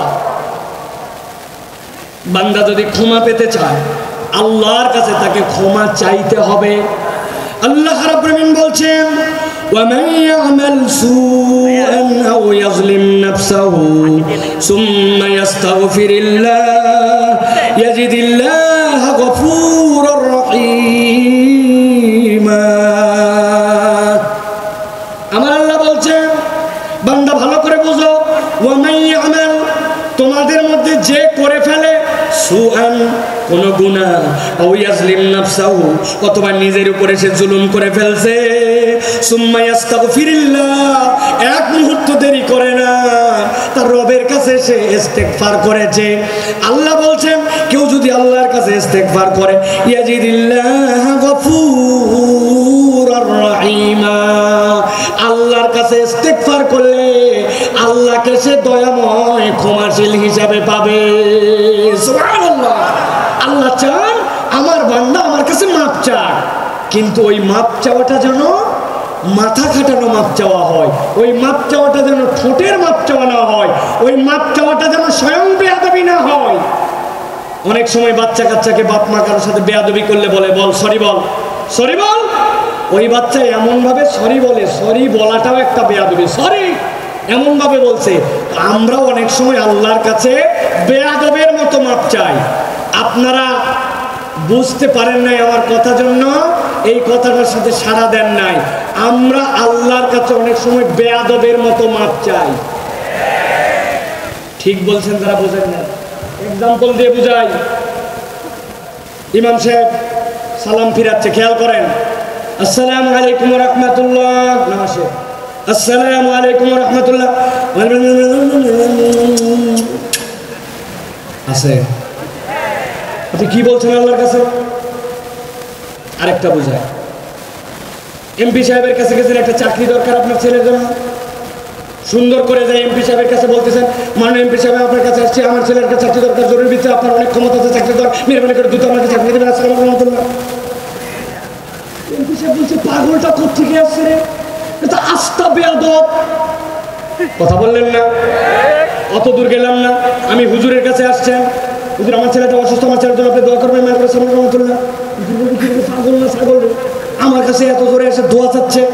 আপনি হুজুর, আপনি এমপি সাহেব, আপনি লোকের কাছে যদি এরকম করে চান, তাইলে ওই লোক আপনাকে বেয়াদব বলে। আর আল্লাহর কাছে আমার প্রয়োজন, কিন্তু আমি এমন ভাবে আল্লাহর কাছে চাই, 2 মিনিট হাতে সময় নাই, মনোযোগ দিয়া কায় মনোবাক্যে দিল লাগায়া আল্লাহর কাছে সিজদায় পড়ে 5 মিনিট 10 মিনিট ধরে কেঁদে কেঁদে আল্লাহর কাছে আমরা মাপ চাই না, অথচ আমার গুনাহ খাতার কোনো শেষ নাই। আপনাদের অবস্থা জানি না। আজকে সকাল থেকে আমার গুনাহ যদি আমার কপাল দিয়ে লেখা হতো নিয়ম সাইনের মতো, স্টেজে উঠতে দিত না। অনেক মুরব্বী মানুষ মনে করছে বোধহয় মুরব্বীর দাড়ি পেকে গেছে, গুনাহ নাই। একটা মহিলা তার সামনে দিয়ে চলে গেছে, অন্তরের মধ্যে এমন কথা উদয় হয়েছে, ওইটা যদি বাহিরের মানুষ জানতো, দাড়িওয়ালার আর ইজ্জত থাকতো না। জানা গুনাহ, অজানা গুনাহ, ভুলে যাওয়া গুনাহ, আমার আপনার আমল নামায় গুনার কোনো শেষ নাই। কিন্তু আল্লাহর কাছে কায় মনোবাক্যে দিল দিয়ে 5 মিনিট চাওয়ার মতো সময় নাই, ঠিক কিনা? এই জন্য বলছি, আমি এমনি এমনি বলি নাই যে আল্লাহর কাছে বেয়াদবের মতো চাওয়া যাবে না। ক্ষমা চাওয়া মানে কি খালি আস্তাগফিরুল্লাহ আস্তাগফিরুল্লাহ আস্তাগফিরুল্লাহ, এটা নয়। আপনি দিল থেকে অনুতপ্ত হয়ে আল্লাহর কাছে চাওয়ার মতো যদি চান, আমি মাঝে মাঝে বলি, আপনাদের কাছেও বলি, ও ভাই আপনার নামাজটাকে একটু সুন্দর বানান। আমি নামাজ সুন্দর বানানোর জন্য একটা শুধু পরামর্শ দেই, আজকের থেকে শপথ নেন, আপনার জামাত ছাড়া ব্যক্তিগত যত সুন্নত নফল আমি 7 তাসবির নিচে রুকু সিজদা আর দিব না। রাজি? সুবহানাল্লাহ সুবহানাল্লাহ সুবহানাল্লাহ সুবহানাল্লাহ সুবহানাল্লাহ সুবহানাল্লাহ, এরকম 7টা তাসবিহ পড়ব রুকুতে, সুবহানা রাব্বিয়াল আযীম, সুবহানা রাব্বিয়াল আযীম, সুবহানা রাব্বিয়াল আযীম, এরকম করে 7টা তাসবিহ রুকুতে, 7টা তাসবিহ সিজদাতে। আমার নফল ব্যক্তিগত নামাজ আজকের থেকে 7টা তাসবিহর নিচে হবে না। রাজি আছেন ইনশাআল্লাহ? হঠাৎ করে উঠে গেছি 3 বার পরে, রেগুলার অভ্যাস, আবার টাইট করছি পরের রাকাত থেকে, না আমি তো 7 তাসবিহর নিচে উঠবো না। আমি আল্লাহর কসম করে বলতেছি, আপনার নামাজের 50% সুন্দর হয়ে যাবে। তাহলে 2 নম্বর আল্লাহর কাছে ক্ষমা চাওয়া, 3 নম্বরে আল্লাহর কাছে তওবা করা। বলেন 3 নম্বর তওবা করে, বলেন। অনেকে বলবেন হুজুর ইস্তেগফার আর তওবার মধ্যে কি পার্থক্য? একটু আগেই তো বলেন ইস্তেগফারের কথা, ক্ষমা চাওয়ার কথা, তাহলে তওবার মধ্যে পার্থক্য কি? তওবার রকম আছে 4টা, দীর্ঘ আলোচনা সেদিকে যাব না, কিন্তু তওবার বাণীটা ভালো করে বোঝেন। আল্লাহ কোরআনে বলেছেন, তুবু ইলাল্লাহি তাওবাতান নাসুহা, তোমরা আল্লাহর কাছে তওবা করো, তওবাটা যেন নাসুহা হয়। কি হয় নাসুহা মানে কি? আরবিতে নাসুহা শব্দটার উৎপত্তি স্থল 2টা, হয় নাসাহাতুন বা নাসাহাতুন। পেটের মধ্যে বাচ্চা, শাশুড়ি মা চিন্তা করছে আমার মেয়ের ডেলিভারি হবে, বাচ্চা কাচ্চার জন্য কাঁথা সেলাই করা লাগবে, এই ছিঁড়া লুঙ্গি এই চাদর অমুক কাপড় এইগুলা জোড়া দিয়ে দিয়ে কাঁথা বানায়, ঠিক কিনা? ভালো করে মনে রাখবেন, নাসাহাতুন মানে ভাঙ্গা সম্পর্ক জোড়া লাগানো, আর নাসাহাতুন মানে ফেরত আসা। আল্লাহ বলছেন আমি আমার বান্দাকে দেখতে চাই অতীতের জন্য অনুতপ্ত, ভবিষ্যতে আর করবে না, আল্লাহর সাথে সম্পর্ক ছিন্ন হয়েছিল জোড়া লাগাবে আর আল্লাহর কাছে ফেরত আসবে। একবার যদি তুমি তওবা করতে পারো, আল্লাহ বলছেন আমি তোমার সব গুনাহ খাতা মাফ করে দিতে রেডি আছি। আল্লাহ কোরআনে বলছেন وهو الذي يقبل التوبة عن عباده ويعفو عن السيئات ويعلم ما تفعلون।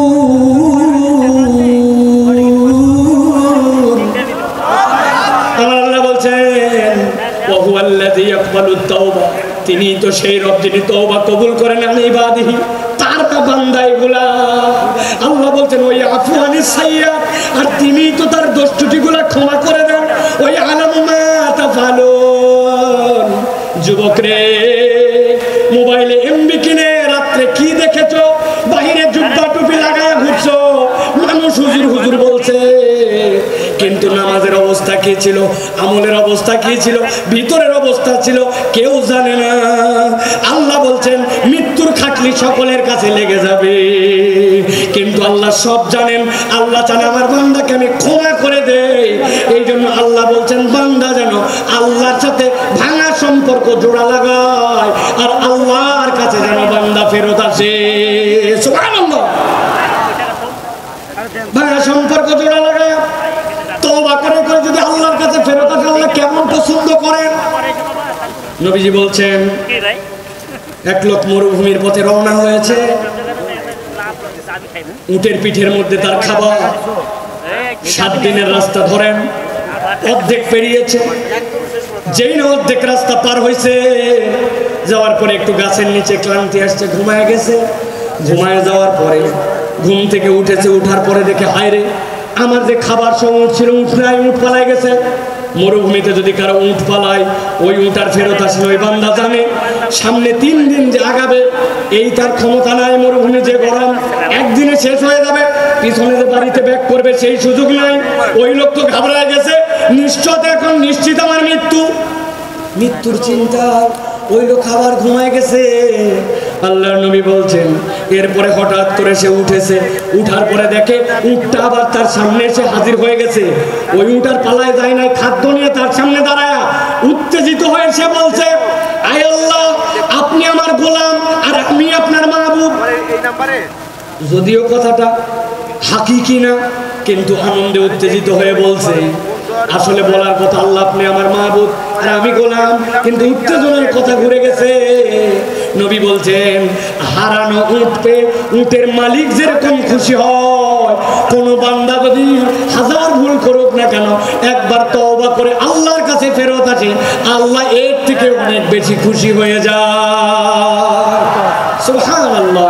এই জন্য প্রিয় ভাইরা, আল্লাহর কাছে তওবা করে আমাদেরকে ফেরত আসতে হবে। তাহলে 1 নম্বর ঈমান এবং নেক আমল, 2 নম্বর আল্লাহর কাছে ক্ষমা চাওয়া, 3 নম্বর তওবা করা, 4 নম্বর তাকওয়া অর্জন করা। কি করা? তাকওয়া অর্জন।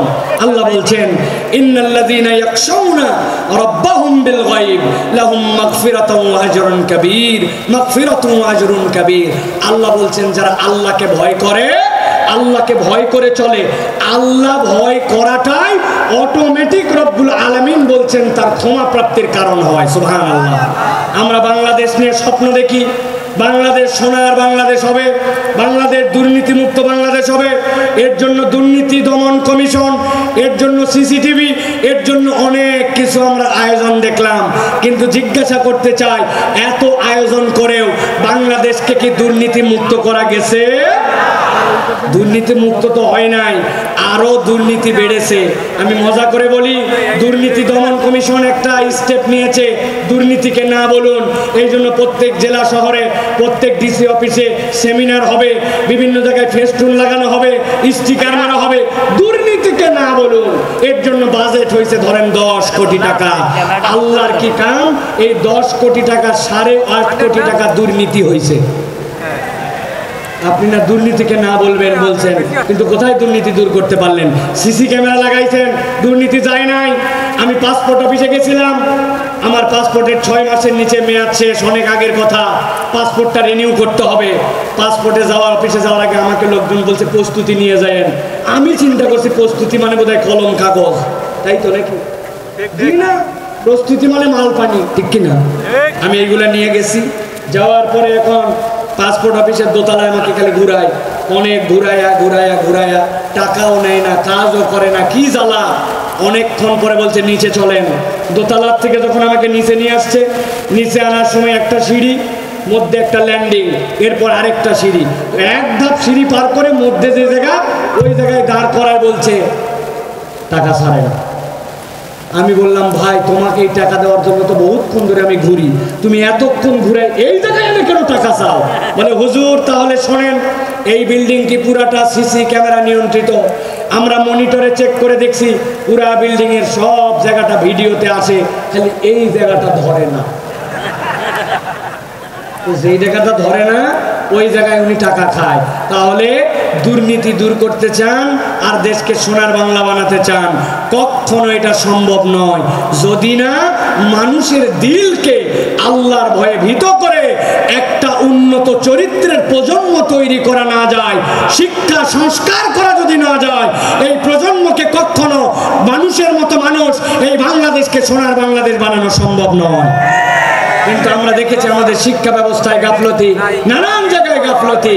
এইগুলো আসলে কার কাছে আমরা বলবো আর কে যেন কথা শুনবে, এইরকম একটা অবস্থা হয়ে যাচ্ছে। এই জন্য আমরা স্পষ্ট কণ্ঠে বলতে চাই, বাংলাদেশকে যারা সোনার বাংলাদেশ বানাতে চান, আপনাদেরকে কোরআন হাদিসের শিক্ষায় এই জনগোষ্ঠীকে শিক্ষিত করতে হবে, এর কোনো বিকল্প নাই, ঠিক কিনা?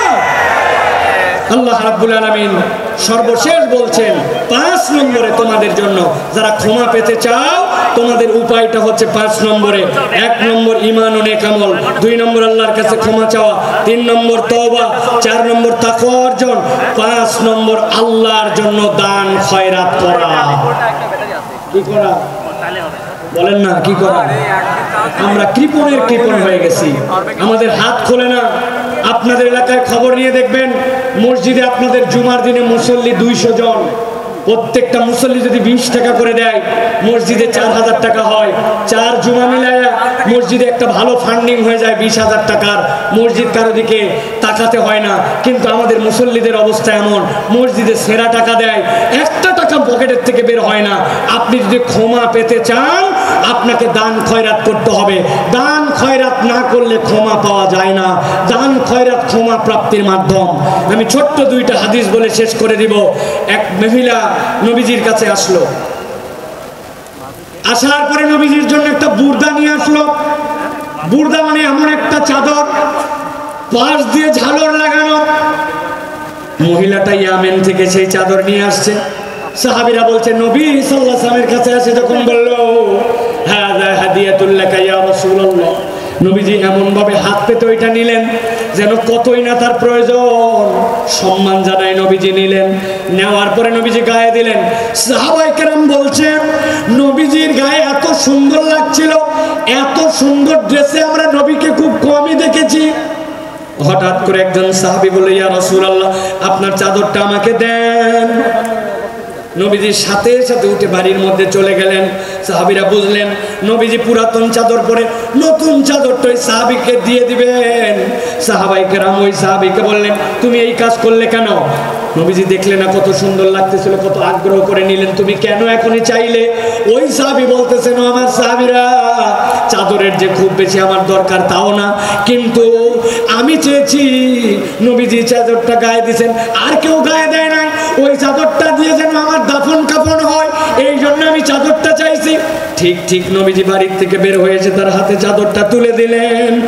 আল্লাহ নবীর কাছে কেউ চেয়েছে আর ফেরত গেছে এরকম কোনো প্রমাণ নাই।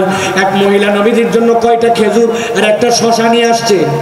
যাদের শরীরে এনার্জি পান না, শরীর ভালো হয় না, পেটের অসুবিধা নানান কিছু, আপনি শশা আর খেজুর মিলায় খাবেন, আল্লাহ চাইলে আপনার শরীরকে আল্লাহ চাঙ্গা বানায় দিবেন। নবীজি পছন্দ করতেন, ওই মহিলা নিয়ে আসছে এটা। নবীজি এক বাটির খেজুর ঢেলে, শশাটা ঢেলে নিয়ে নবীর কাছে যত যতগুলা স্বর্ণের অলংকার ছিল সবগুলা তুলে বাটির মধ্যে ভরছেন, ভরে তার কাছে তুলে দিছেন। ওই মহিলা তো ঘাবড়ায় গেছে, কয় খেজুর আর শশার বিনিময়ে আল্লাহ নবী এত কিছু দিয়ে দিলেন। নবীজি সর্বোচ্চটা দেখায় দিয়ে গেছেন, উম্মতের কাছ থেকে কেউ যেন ফেরত না যায়। সুবহানাল্লাহ। অতএব আপনি যদি আল্লাহর কাছে ক্ষমা পেতে চান, দান খয়রাত আপনাকে বাড়াতে হবে।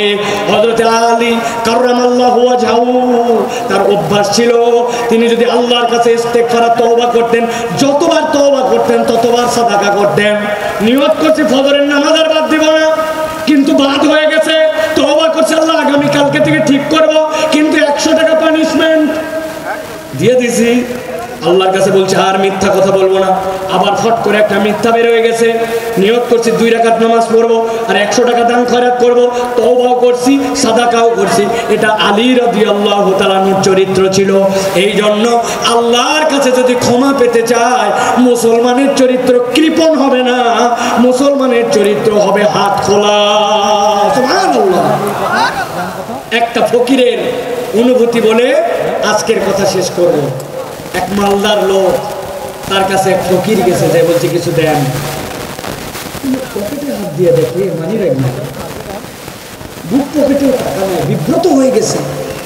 আরে আমি তো মানি ব্যাগ ছাড়া জামা নিয়ে বের হয়েছি। ফকির ডাক দিছে, ডাক দিয়ে গায়ে হাত দিছে, পিঠে হাত দিয়ে বলছে, বাবারে সত্যিকার কথা, পকেটে টাকা একদম নিয়ে বের হই নাই, ভুলে গেছি টাকা আনতে, মানি ব্যাগ আনতে মনে নাই, এই জন্য তোকে দিতে পারলাম না। বাবারে এরপরে তুই চাইলে ইনশাল্লাহ তোকে দিব। এই কথা শুনে ওই ফকির দোয়া করতেছে ওই লোকের জন্য, আল্লাহ আপনাকে বারবার মানি ব্যাগ আর টাকা ছাড়া বের হওয়ার তৌফিক দান করুন। ওই লোক ঘাবড়ায় গেছে, কিরে আমার প্রতি কি রাগ করে কথা বললো নাকি, বদদোয়া করলো নাকি? যে কোনো একজন আজানের উত্তর দেন। আমার প্রতি রাগ করলো নাকি, বদদোয়া করলো নাকি? বলছে, বাবা তুই এই কথা বললি কেন, যে বারবার আপনি মানি ব্যাগ ছাড়া বের হন? ও বলতেছে, শোনেন, টাকা চাইলে তো কত কে দেয়, ভালো মনে দেয়, খারাপ মনে দেয়, অনেক টাকা দেয়, কিন্তু আমরা যারা দরিদ্র মানুষ, হত দরিদ্র মানুষ, মানুষ আমাদের সাথে একটু সুন্দর করে কথা বলে না, কেউ একটু গায়ে হাত দিয়ে আদর করে কথা বলে না, টাকা চাইলে টাকাটা দেওয়ার সময় কেমন করে জানি দেয়। আমরা তো একটু ভালোবাসাও দাবি করি। তো আজকে আপনার পকেটে মানি ব্যাগ না থাকার কারণে যে গায়ে হাত দিয়া, মাথায় হাত দিয়ে আদর করে আপনি ভালোবাসা দিছেন, ওইটা আমরা অনেক বেশি দরকার। এই জন্য দোয়া করছি, আপনি মানি ব্যাগহীন আসেন, তাহলে আমি আদরটা অন্তত পাবো। বুঝেন, সব সময় সব অভাবী মিসকিন কেবলমাত্র আপনার কাছে টাকা পয়সার ডিমান্ড করে না, ভালোবাসা চায়, সুন্দর কথা চায়, আদর চায়, স্নেহ চায়। এটাও আল্লাহর পক্ষ থেকে বড় একটা দান হিসাবে বিবেচিত হবে। অতএব আচরণ সুন্দর করি, দান সাদাকা করার চেষ্টা করি। ক্ষমা প্রাপ্তির এই 4টা গুণ। আর প্রথমে আপনাদের কাছে বলেছি, আল্লাহর কাছে ক্ষমা প্রাপ্তির তালিকায় ওঠার জন্য, হেদায়েতের রাস্তা পাওয়ার জন্য 2টা সিঁড়ি। এই 2টার সমন্বয় করে যদি আমরা চলি, মৃত্যু আর জান্নাতের মধ্যে আমাদের কোনো বাধা থাকবে না ইনশাআল্লাহ। আমরা তাহলে আল্লাহর কাছে এই কথাগুলি অনুযায়ী আমল করার চেষ্টা করব তো ইনশাআল্লাহ। ইনশাআল্লাহ আল্লাহ কবুল করবেন। আল্লাহুম্মা আমিন। হাযা মা ইনদি ওয়াল ইলমু ইনদাল্লাহ। সুবহানাকাল্লাহুম্মা বিহামদিকা আশহাদু আল লা ইলাহা ইল্লা আনতা আস্তাগফিরুকা ওয়া আতুবু ইলাইক। ওয়াসসালামু আলাইকুম ওয়া রাহমাতুল্লাহি ওয়া বারাকাতুহু।